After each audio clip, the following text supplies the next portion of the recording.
شیخ صاحب بہت دیر سے ویٹ کرتے ہوئے نمبر آیا، کافی دیر سے آپ کی باتیں سن رہے تھے جی سر. اور احساس ہے مجھے کہ آپ کا کس طرح سے جو ہے ذہن جو خراب ہو جاتا ہے. بہت دیر سے آپ ایک سوال ان سے کر رہے تھے، بہت آسان سا سوال تھا کہ اگر کوئی عقیدہ ہے کسی کے لیے تو بیان کریں وہ. اور ویسے صحیح بات ہے، کیونکہ ہم نے بھی باتیں سنی ہوئی ہے. یہ مشرک جی بولتے ہیں، یہ بریلوی جی مشرک ہیں، دیوبندی مشرک ہے، عقیدے میں سارے جی مشرک ہیں، تو یہ بات کھل کے کیوں نہیں بولتے؟ چلو یہ اور بات ہے. میرے دو سوال ہے شیخ صاحب. جی سر. پہلا سوال میرا یہ ہے کہ حضرت علی علیہ السلام کی بہادری کے قصے اللہ کے نبی صلی اللہ علیہ وسلم کی زندگی میں ہم نے بہت پڑھے ہیں جی کہ سر. بہت ساری جنگوں میں، جیسے جنگ بدر، احد، احزاب اور خیبر، اور بہت ساری جنگوں میں آپ کے ظہر جو ہے. جی جی بات کریں، سن رہے ہیں جناب. جی. تو لیکن ہم یہ دیکھتے ہیں کہ اللہ کے نبی صلی اللہ علیہ وسلم کی وفات کے بعد میں حضرت علی علیہ السلام کا وہ کردار نہیں چل سکتا کتابوں کے اندر جو آپ صلی اللہ علیہ وسلم کی زندگی مبارک کے اندر تھا. مطلب بعد میں ہم دیکھتے ہیں تو زیادہ تر نام حضرت خالد بن ولید کا آتا ہے، اور ان کے لقب کے آگے ان کو لقب ملتا ہے سیف اللہ کا، اور بہت ساری مطلب بہت بہترین ان کے بارے میں ہم بات دیکھتے ہیں، سننے کو ملتی ہے، ہمیں علماء ہمارے بتاتے ہیں. تو ایسا کیوں ہے کہ حضرت علی علیہ السلام کی جو اللہ کے نبی کی زندگی میں تو بہت زیادہ بہادری کے قصے تھے، مگر بعد میں ایسا کیوں ہوا کہ پھر وہ بہادری کے قصے ہمیں دیکھنے کو نہیں ملے؟ مطلب اور بھی تو جنگیں ہوئی تھی اللہ کے نبی کے بعد.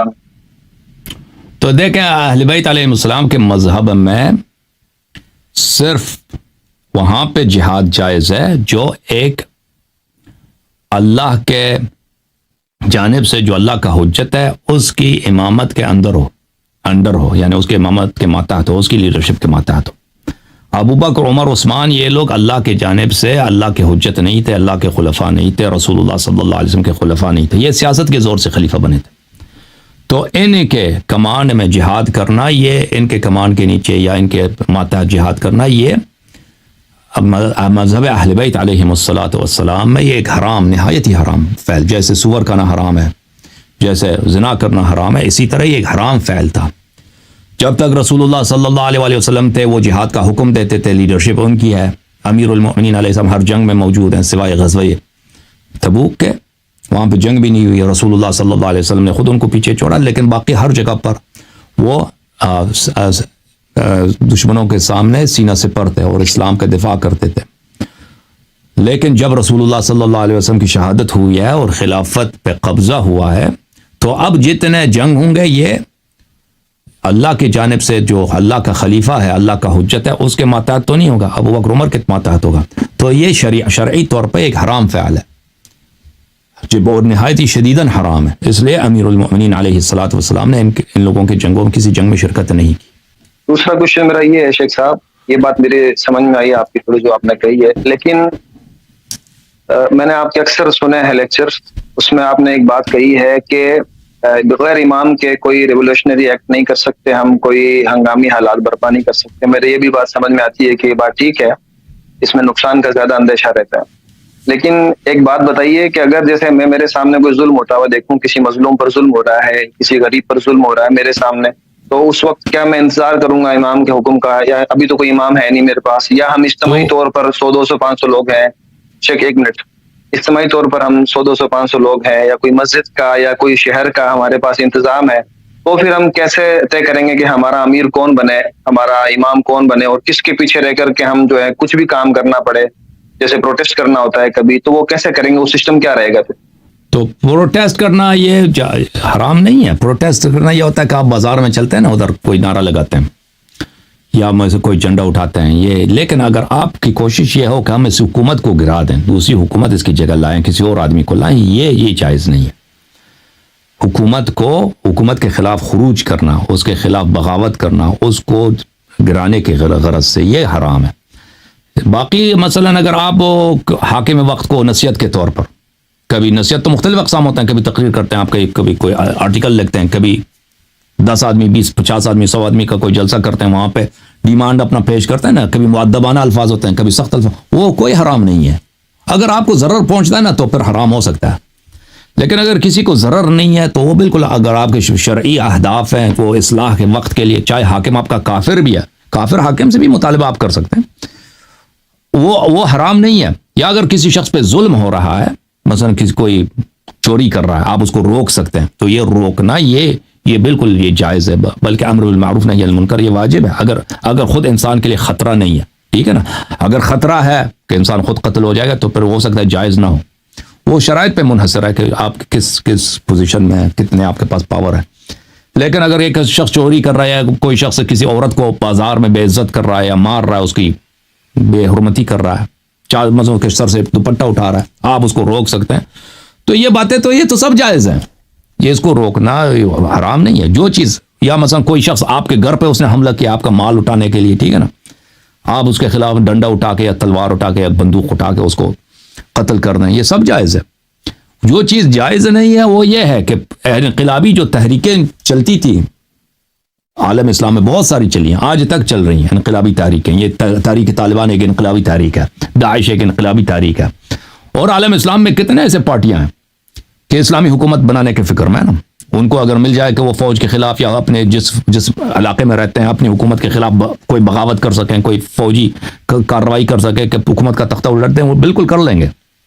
تو ان لوگوں کا ساتھ دینا، ان لوگوں کی تائید کرنا یہ حرام ہے، ان لوگوں کا جزو بننا یہ حرام ہے. جی ہاں. باقی وہ کام جو آپ امر بالمعروف نہی عن المنکر، ظالم کے لیے ظالم سے دشمنی کرنا، مظلوم کی حمایت کرنا، یہ سب جائز ہے، بلکہ یہ اچھی بات ہے. تو اس کو ہم کیسے سمجھیں گے کہ اللہ سبحانہ و تعالیٰ نے تقریباً 1200-1250 سالوں تک امام کو غائب رکھا؟ بالکل بالکل، اس کے سوا کوئی چارہ ہی نہیں ہے جی، اس کے سوا کوئی چارہ ہی نہیں ہے.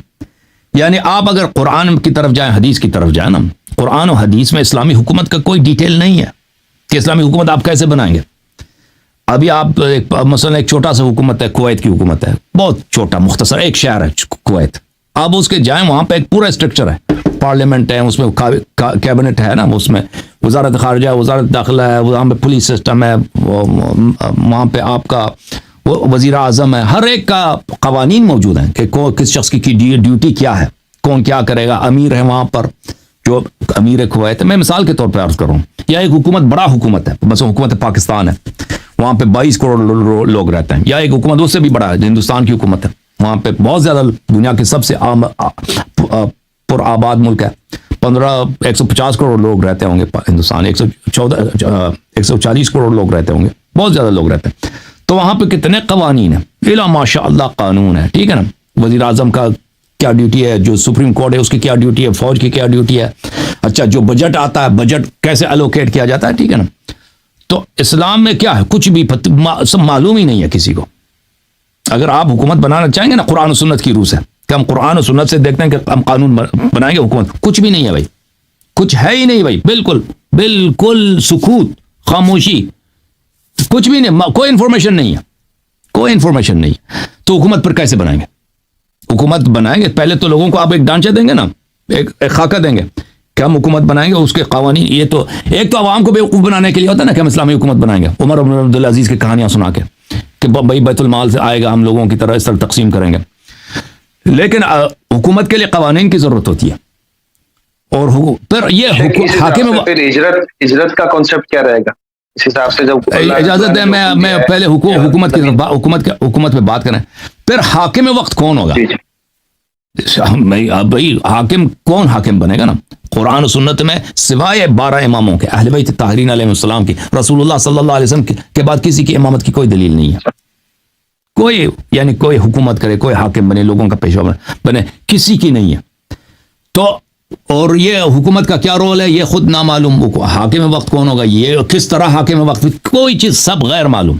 تو پھر اس کا کیا مطلب ہوا؟ اس کا مطلب یہ ہوا وہ اسلامی حکومت از اے بگ میتھ، ایک بہت بڑا. البتہ یہ اسلامی پارٹیوں کے لیے بہت اچھی بات ہے، کیونکہ یہ کہیں گے نا کہ ہم اسلامی حکومت بنائیں گے، قانون تو کچھ بھی نہیں، سب اختیارات خلیفے کے پاس ہے.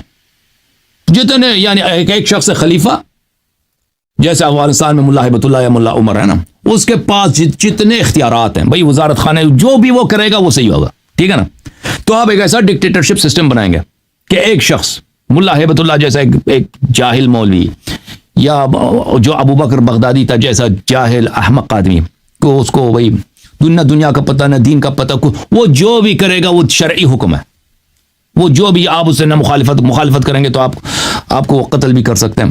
تو ایک ایسا ڈکٹیٹرشپ جیسے وہ ہوتا تھا نا بنی عباس کے زمانے میں, یا بنی امیہ کے زمانے میں, یا معاویہ کے زمانے میں, یا ابو بکر عمر کے, ٹھیک ہے, یا جو بھی عمر کرے وہی قانون ہے بھائی.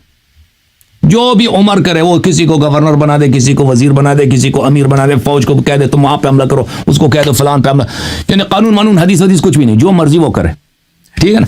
تو اس طرح یہ حکم یعنی حاکم کے لیے بہت اچھا ہے. حاکم کے لیے اسلامی پارٹی جو حکومت بنانا چاہتے ہیں نا, اسلامی حکومت, یہ عوام کے لیے مصیبت ہے, کیونکہ عوام کا کوئی حقوق نہیں ہے. عوام کچھ وہ جو بھی کرے آپ پہ اطاعت واجب, وہ فاسق فاجر بھی اطاعت آپ پہ واجب ہے, ٹھیک ہے نا.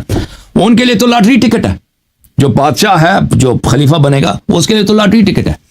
لیکن یہ چیز یہ خود بذات خود یہ کسی قرآن و سنت میں نہیں ہے کہ خلیفہ کے پاس سب اختیارات ہونے چاہیے. ہاں امام معصوم علیہ السلام وہ اس کو امام معصوم جو ہے اس کو وہی اختیارات ہے جو رسول اللہ صلی اللہ علیہ وسلم کے. باقی جو فاسق فاجر عام آدمی خلیفہ بنتا ہے, اس کے خلافت کی شریعت ہونے کی کوئی دلیل ہے ہی نہیں, اس کے پاس اتنے زیادہ اختیارات ہونے چاہیے, وہ بھی اس کی کوئی دلیل نہیں ہے. تو لہذا اسلامی حکومت کچھ بھی نہیں ہے. تو اللہ پھر, لیکن اسلام ایک کامل دین ہے, ٹھیک ہے نا, دوسری جانب سے. تو پھر اللہ کی جانب سے دنیا میں ظلم ہو رہا ہے, دنیا میں بے گناہوں کا حق چھینا جا رہا ہے. تو اللہ تعالیٰ نے اس کے لیے کیا طریقہ کار بنایا, اللہ تعالیٰ کے پاس کیا سسٹم ہے. رسول اللہ صلی اللہ علیہ وسلم جو آخری شریعت لے کے آئے, ان کے پاس کیا سسٹم ہے دنیا کے مسائل کو حل کرنے کے لیے, ٹھیک ہے نا. صرف نماز روزے سے تو حل تو نہیں ہوتا نا. نماز روزے ہم جتنے پڑھیں, ظالم تو وہ تو ظلم کرتا رہے گا, لوگوں کا مال, لوگوں کا جان وغیرہ جاتا رہے گا. تو اس کے لیے کیا طریقہ, اس کے سوائے کہ ہم واپس پلٹ جائیں, یعنی اسلام کی طرف اگر جائیں, رسول اللہ صلی اللہ علیہ وسلم کی طرف, قرآن کی طرف, سنت کی طرف, سوائے امامت اہل بیت علیہ السلام کے, امام مہدی علیہ السلام, ان کے علاوہ کچھ بھی نہیں ہے. یعنی پورے اسلامک سورسز میں کوئی سولوشن نہیں ہے اس مسئلے کے لیے کہ علماء یہ کام کریں گے یا مثلا مجتہدین یہ کام کریں گے, فقہ, کچھ بھی نہیں ہے. کسی کے لیے کوئی رول نہیں ہے سوائے اہل بیت الطاہرین علیہ السلام. مذہب اہل بیت علیہ السلام میں تو یہ مذہب مسئلہ بہت واضح ہے کہ یعنی کوئی بھی شخص آپ کو اگر آ کے یہ وعدہ کرے گا کہ میں وہی رول ادا کروں گا جو امام معصوم ادا کرے گا, یعنی کیا اسلامی سسٹم بناؤں گا, اسلامی حکومت بناؤں گا, لوگوں میں عدل انصاف کروں گا, تو سمجھ جاؤ کہ یہ شخص شیطان ہے. اور ہم نے اس کی ایک واضح مثال دیکھی خمینی صاحب کی صورت میں. خمینی صاحب ایک شیعہ عالم تھے اور کافی مشہور بھی تھے, بوڑھے بھی تھے. یعنی جب انہوں نے انقلاب کیے تو ان کی عمر 70 کے قریب تھی, بلکہ 70 سے زیادہ تھی, 80 کے قریب تھے ان کی عمر. اور وہ لوگوں نے ان سے کچھ اتنی برائی نہیں دیکھی تھی, عام جو لوگ تھے. آپ سن رہے ہیں نا سلیم خان بھائی؟ جی جی جی. اور انہوں نے لوگوں کو یہی وعدہ دیا کہ ہم آپ کو کیا کریں گے, ہم آپ کو اسلامی سسٹم بنائیں گے. ان کا شاہ کے زمانے میں اللہ جانتا ہے جی, ان کے تقاریر موجود ہیں. وہ کہتے تھے شاہ کے زمانے میں رضا شاہ سے, محمد رضا شاہ سے خطاب کہتے تھے 15 سال ہمیں حکومت دے دو, 15 سال ہم نے اگر اس ملک کو جنت نہیں بنا دیا تو پھر ہمیں پھانسی دے کے ہمارا خاتمہ کر لینا, ٹھیک ہے نا. جب وہ ایران آیا تھا تو اس نے بہشت زہرا میں, اس کی تقریر بہت مشہور ہے, جب ایران آیا تھا فرانس سے, ایئرپورٹ سے سیدھا وہ گیا تھا, ایک قبرستان ہے بہشت زہرا, یعنی میں یہاں شاہ نے یہاں پہ لوگوں کو قتل کیا ہے, میں مزار پہ جا رہا ہوں, لوگ شہداء کی قبر پہ احترام کے لیے جا رہا ہوں. تو وہاں پہ اس نے تقریر کی تھی, کافی مشہور ہے. اس نے جو وعدے دیے تھے لوگوں کو کہ ہم بجلی کو مفت کریں گے, پانی کو مفت کریں گے, اور ہم آپ کی دین کو بھی آباد کریں گے, دنیا کو بھی آباد کریں گے. لوگوں کو بہت سارے وعدے دیے تھے کہ ہم یہاں پہ لوگ دنیا دیکھیں گے کہ یہاں پہ کیا اسلامی حکومت کیا چیز ہے, اسلامی نظام کیا چیز ہے. تو اب جو ہے یعنی آپ دنیا کے ایک کرپٹ ترین سسٹم جو ہے دنیا میں, جو سب سے, جہاں پہ رشوت پاکستان سے کم نہیں ہے, جہاں پہ خیانت پاکستان سے کم نہیں ہے, وہ ایران کا سسٹم ہے. جہاں پہ لوگوں کے ساتھ اگر آپ پاکستانی ہیں تو آپ کے لیے آپ بس پہ جائیں گے ایک قیمت ہے, آپ پاکستانی ہیں نا, ایران چلے جائیں, وہ ایرانی کے لیے دوسری قیمت ہے. آپ وہاں پہ روٹی خرید, ابھی ہم نے دیکھا سب جگہ پہ افغانیوں کو جو وہاں پہ روٹی بیچتے ہیں نا, روٹی کی دکان, افغانیوں کو روٹی بھیجنا ممنوع کیا.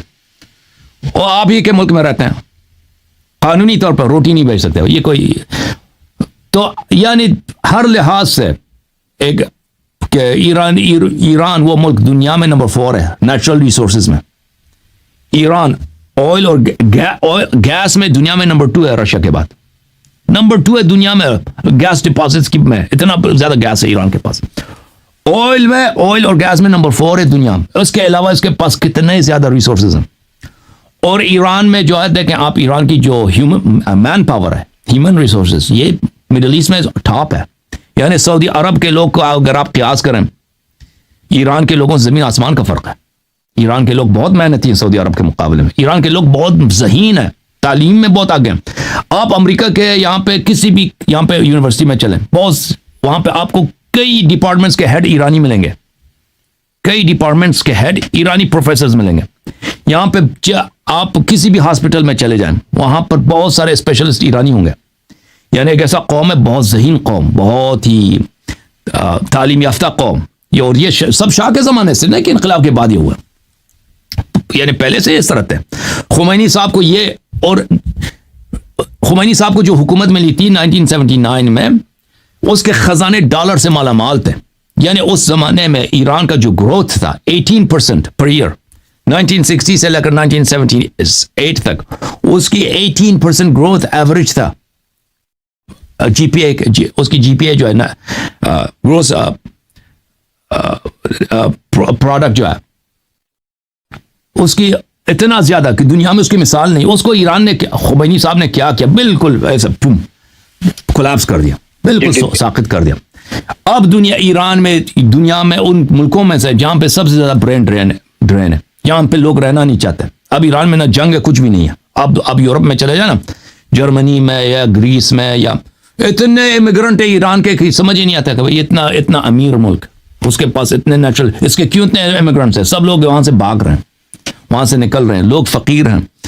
اور پچھلے 36 سال میں دیکھیں، ابھی ورلڈ بینک کا ایک ڈیٹا آیا تھا کہ سعودی عرب میں پچھلے 36 سال میں 36 ایئرز میں انفلیشن صرف 50% رہی ہے.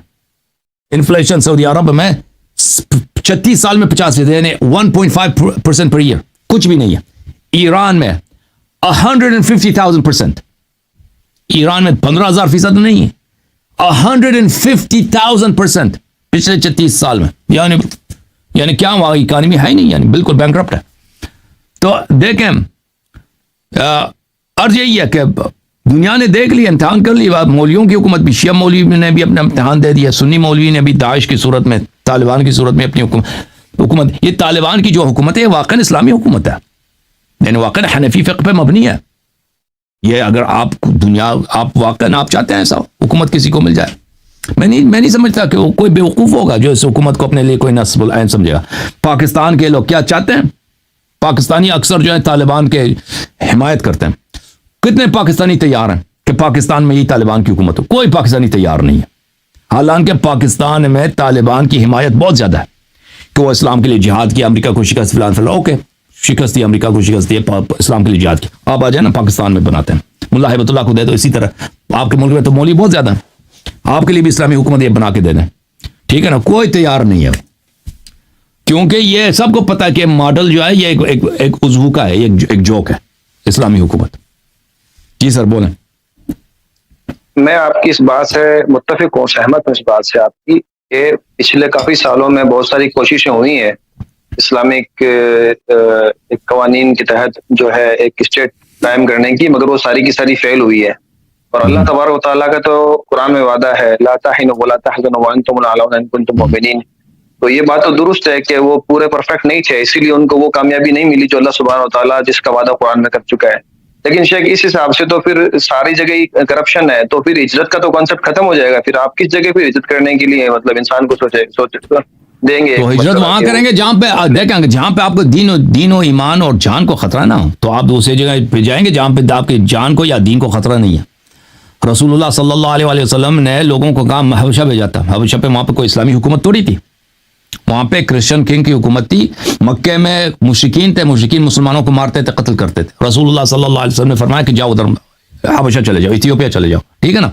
ہجرت وہی ہجرت. ابھی اب فرض کریں کہ ہندوستان میں اگر ہندو حضرات آپ کو قتل کرتے ہیں ایک شہر میں، مثلا وہاں پہ حالات بہت خراب ہے، دہلی میں بہتر ہے، تو آپ دہلی چلے جائیں گے نا، ہجرت کریں گے. وہ یا مثلا ہندوستان کے سب حالات خراب ہو جائیں، بنگلہ دیش بہتر ہے، وہاں پہ آپ کو کوئی تنگ نہیں کر رہا، آپ بنگلہ دیش چلیں یا تائی لینڈ چلیں یا امریکہ چلیں، ٹھیک ہے نا. ہجرت تو الم تہاجروا ان ارض اللہ واسعہ الم تہاجروا فیہا، قرآن یہ فرماتا ہے کہ زمین بہت بڑی ہے، ان ارضی واسعہ، زمین بہت وسیع ہے، اس میں آپ نے کیوں ہجرت نہیں کی؟ اللہ تعالیٰ آپ سے پوچھے گا روز قیامت. اگر آپ ایک جگہ پہ دین پہ عمل نہیں کر سکے تو دوسری کے جگہ چلے جائیں. یہ تو اب بھی دنیا، اگرچہ دنیا بہت انٹر ریلیٹڈ ہو گئی ہے، لیکن اب بھی دنیا میں اس طرح کہ اگر ایک جگہ انسان کو مشکل ہے تو دوسرے ملک میں وہ جا سکتا ہے جہاں پہ اس کو وہ مشکلات نہیں ہوں گے.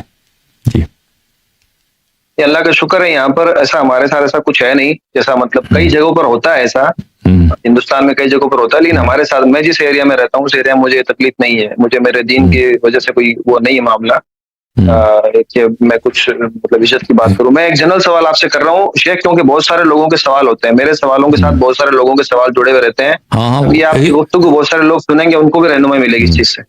نہیں، صحیح فرما رہے ہیں. میں میرا اشارہ آپ کی طرف نہیں تھا. یہ دیکھیں، ہجرت یہ نہیں کہ صرف آپ اسلامی ملک میں ہجرت کر سکتے ہیں نا. ہجرت وہ جہاں پہ آپ کو امن ملے گا وہاں ہجرت کریں گے، چاہے وہ مشرکین کا ملک ہو یا کفار کا ملک ہو. جیسے رسول اللہ صلی اللہ علیہ وسلم نے بہت سارے اصحاب کو حبشہ بھیجا تھا. جی ہاں شیخ، بہت بہت شکریہ آپ کا، آپ نے بہت تحمل سے جواب دیا. اللہ سبحانہ و تعالیٰ آپ کو بنائے رکھے. اللہ آپ کو بہت عزت دے دے. تھینک یو سر، بہت مہربانی، بہت مہربانی.